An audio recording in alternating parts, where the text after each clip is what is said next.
Welcome back for another book talk video. Today it is Suspense Saturday, and I'm so happy to talk to you about a crime novel called Benediction for a Thief, Atherton Town Escapades. It's by L.A. Sykes. L.A. Sykes is a writer from Atherton, Greater Manchester, UK. He's got a very interesting background. His work experience and his degrees very much speak toward this story, these characters, and the way that it's all put together. Before I get going, I do want to give full disclosure. The publishing company, Close to the Bone, contacted me and offered me a free ebook in exchange for an honest review. So that's what we've got going on here. I really enjoyed Benediction for a Thief. This is a fun story. Just the escapades at the beginning had me hooked. So I just want to get out of the way and give the book 4 out of 5 stars. No problem whatsoever. The main character used to work at a mental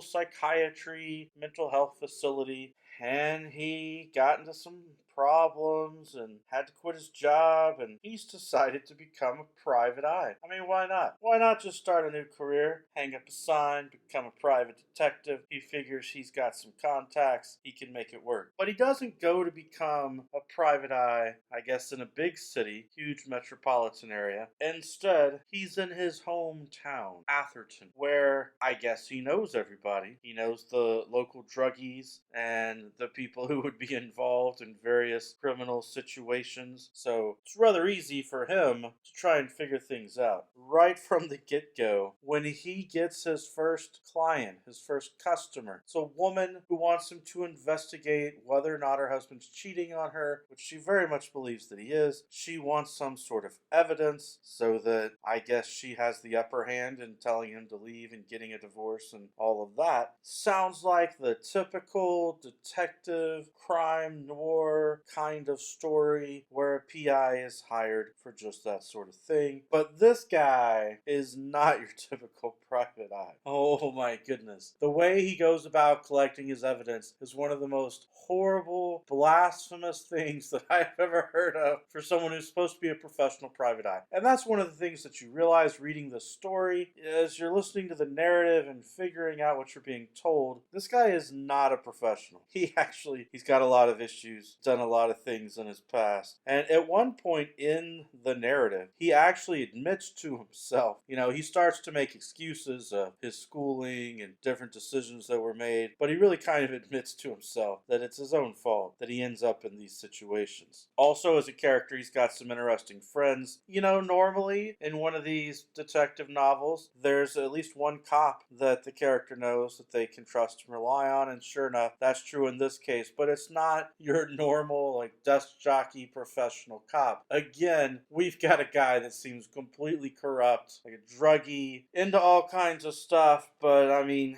that's the sort of character who can help a private eye out because he knows the right people and he's willing to cover things up.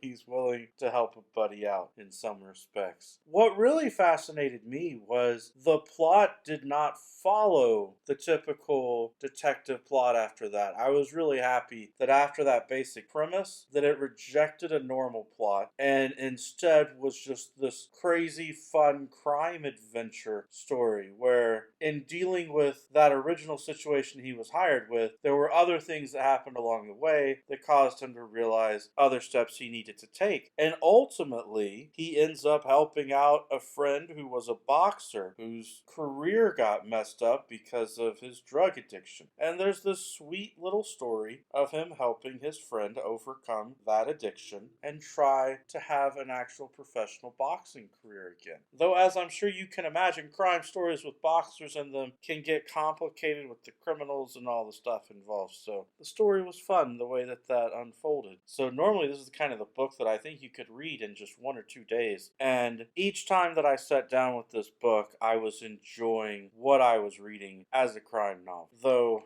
there are a lot of drugs in here. It's a lot of drug reference, and there's a lot of violence. It's fun. It makes sense most of the time with the story of the people who are attacking. I think that if you are a fan of crime novels, and especially British crime crime novels, then you're going to enjoy this story. If you're a fan of private eye detective stories, then I think you're going to like this, as a guy who really is not professionally trained and should not be doing this job. And so that makes it really humorous to take the story in. I enjoyed it. I hope if you read it that you'll enjoy it as well. Every day is a good day for a book talk. Peace.